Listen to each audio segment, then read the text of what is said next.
This is 52 Miniatures, my name is Alex, and this video is sponsored by Corvus Belli.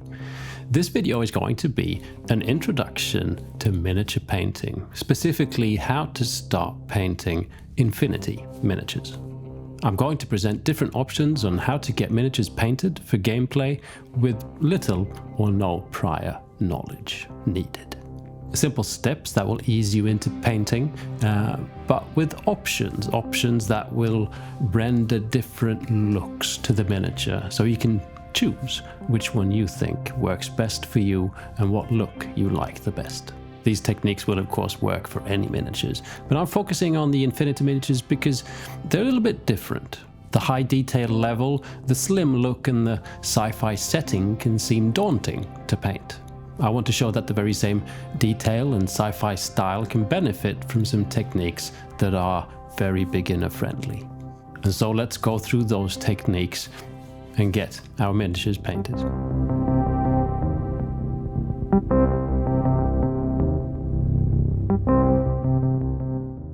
This is the Pan-Oceanian faction miniatures out of the Infinity Sandtrap box. Infinity models are metal sculpts. They come in pieces and need to be assembled. I like using this Gorilla Superglue gel to glue the bits together. To get the different pieces off the little bits of sprue, I use a set of pliers. There tends to be a few mold lines that need to be cleaned up. For that, I use a snap blade knife and just scrape them off. The metal is quite soft and the cleanup is not more difficult than with plastic models. Once the model is assembled, I glue them to bases that I've covered with my favorite texture paste. And the models are now ready to paint. Our first step is to paint the entire miniature one color, an approach that might feel a little different, but honestly, it's a great place to start. I think it reduces the steps to getting miniatures on the table, not only because you get a lot of paint on the miniature swiftly, it reduces analysis paralysis of overcomplicating a color scheme, and it inspires in terms of getting results swiftly that might make you just want to paint more often. This technique works well with infinity miniatures as the sci-fi style favors full body armor based on one color schemes. And what I want to do is showcase a few different ways on how to get that one color scheme. Different techniques that result in different style and look. Throughout this video we are painting blue, the favorite Pan-Oceanian color. But imagine that this could be any color, red or yellow or a green, whatever. Whatever color that will work on the majority of the miniature that you have in your hand. The first version. I rattle can prime 2 miniatures in one solid blue color.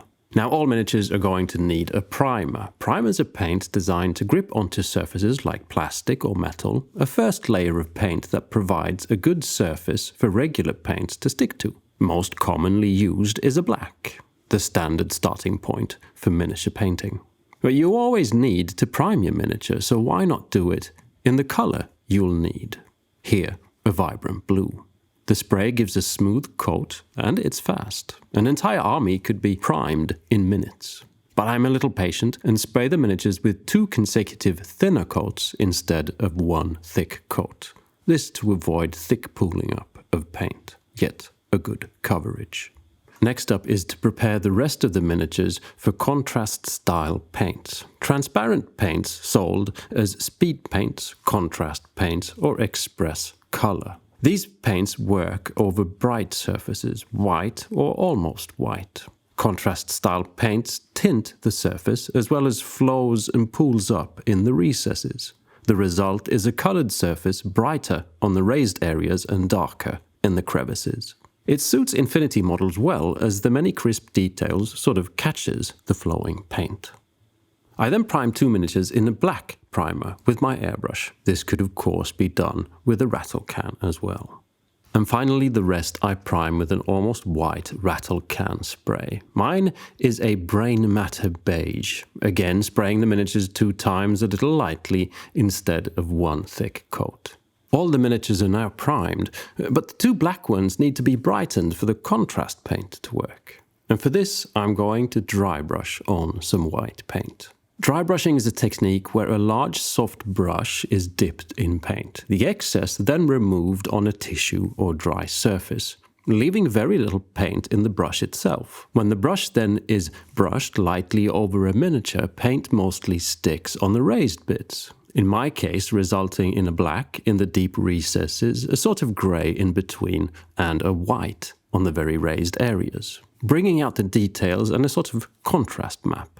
Too much dry paint can build up and create a chalky-looking texture and surface, so I try to keep the brush slightly damp, relying on having just a little damp paint in the brush instead of a little dry paint.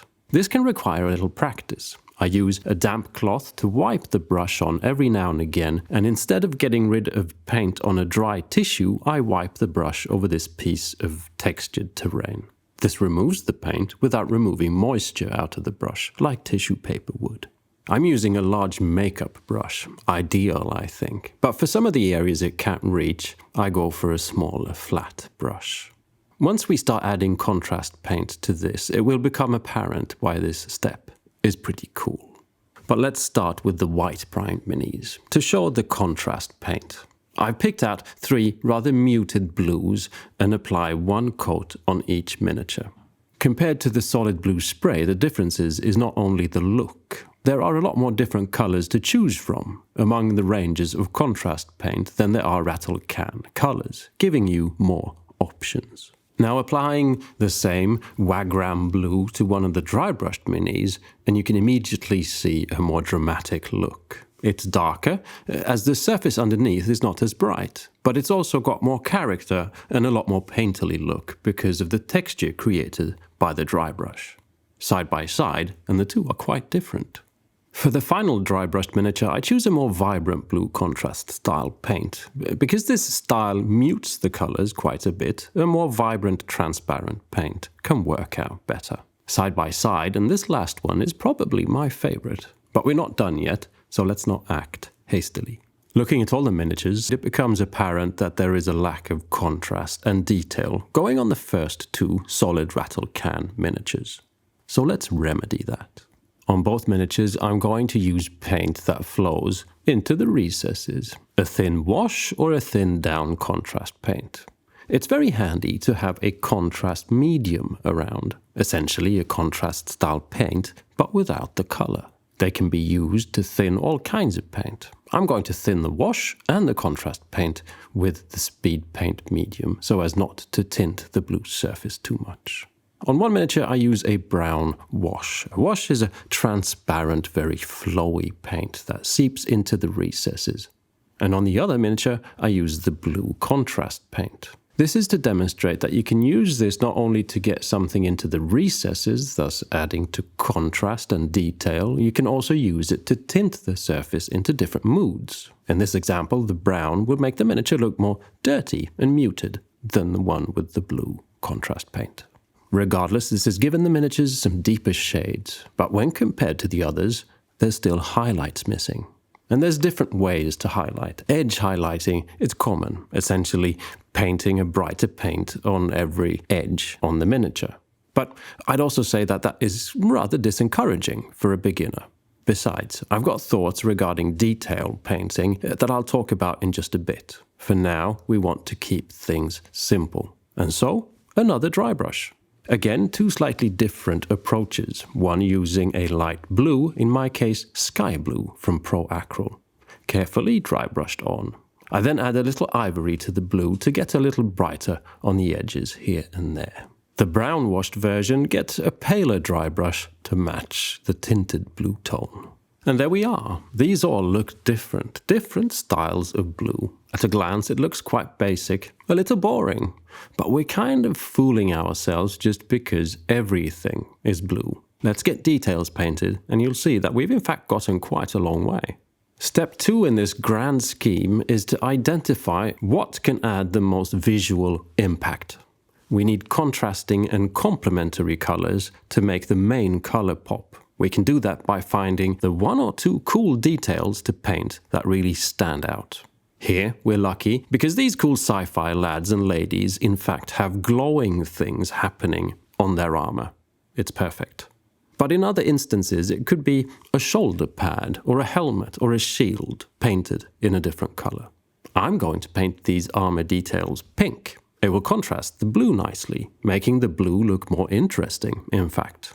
Together with the yellow, and we can create a triad of colors that will work well together. This is a bit of color science, but paint something green, for example, and the equivalent triad would be a violet and an orange. Or just use the straight complementary color, like a red to the green. In the end, whatever you feel like. But don't be afraid of a quick glance at one of these color wheels.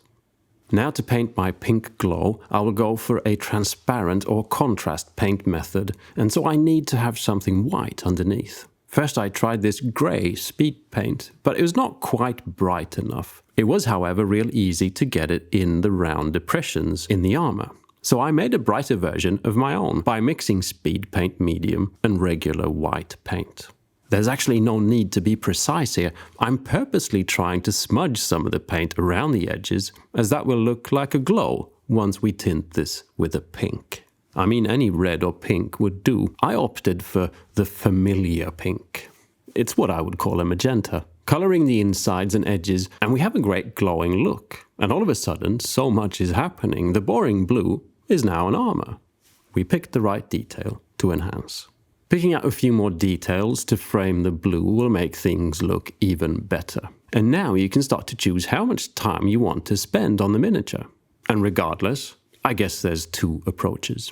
One is to paint the details white and then paint over that with a contrast style paint. The other option is just to paint the details with regular opaque paints. The two techniques can of course be mixed as well. I'll showcase the two to give you visual examples, starting with the contrast paint method. Now these steps is also when I think you can start to hone in your painting skills. All steps before this have been pretty basic, and some might say that kind of painting will never make you go places. But I have a pragmatic approach. That first solid color means two things. You can use the minis to play games with. They don't need to get better if you don't want to. But if you want to practice painting details, if you want to spend the time and learn, well, now you have the context and immediate visual encouragement. Everything you'll do now will just make things look better, pretty much. Painting guns, some pouches, maybe practice some highlight techniques here and there. But you can always just stop and use the miniatures to play the game. Now we're getting into some of the final tips here. The contrast paint used does not have to be the end of the line for the blue. As in this case, it can in fact be used to create depth and interest as a base for more elaborate work. We can enhance the blue in places with a more vibrant, regular, opaque paint. This can be worked on for hours, or like for me, a quick boost to get some variation in the armor.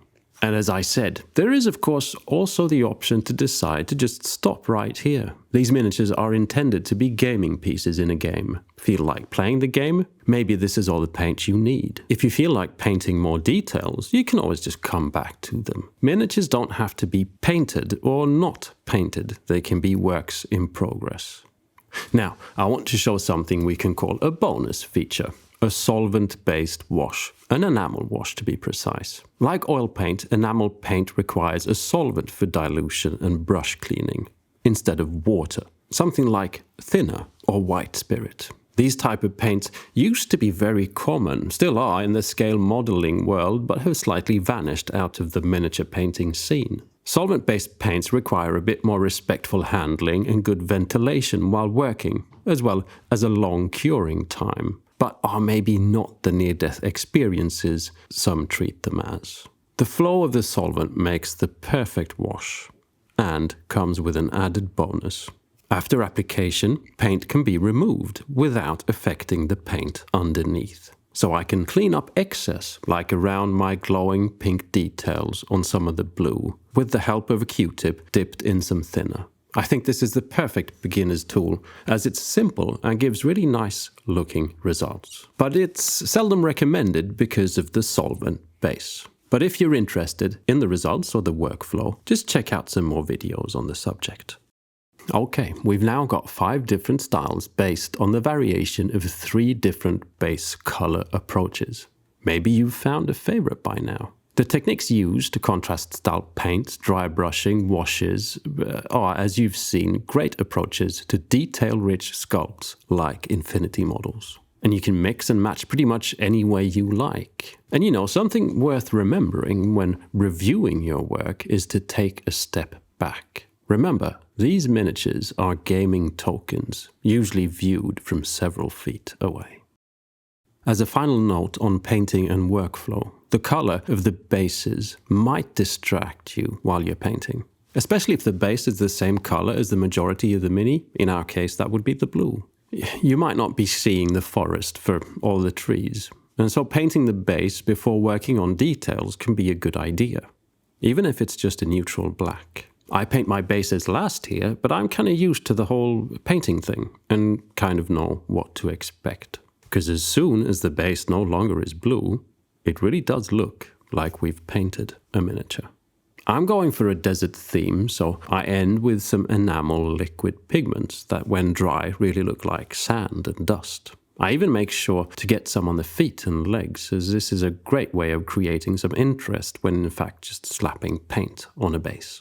The next day, once that enamel pigment is cured, I varnish all the miniatures. The varnish ensures protection when handled during gameplay, but also creates a unified look. Many paints have a different shine. The speed paint used in this video is, for example, less matte than the express color.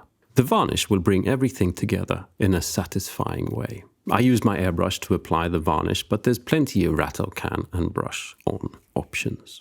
And there we are. The miniatures are painted and ready for gameplay. I hope this video will help you paint your models, be they infinity or not. If so, please like and subscribe. Please also check out my Patreon. The donations made are what keeps me able to regularly create videos like this one. Oh, and if you're a novice here in the painting realm, welcome, great choice of a hobby, and please check out the video linked at the end of this video. It's when I paint the first half of this Infinity Sandtrap box, and I talk about starting a miniature painting journey out of a more philosophical viewpoint. A great compliment to this video. Thanks for watching. Bye.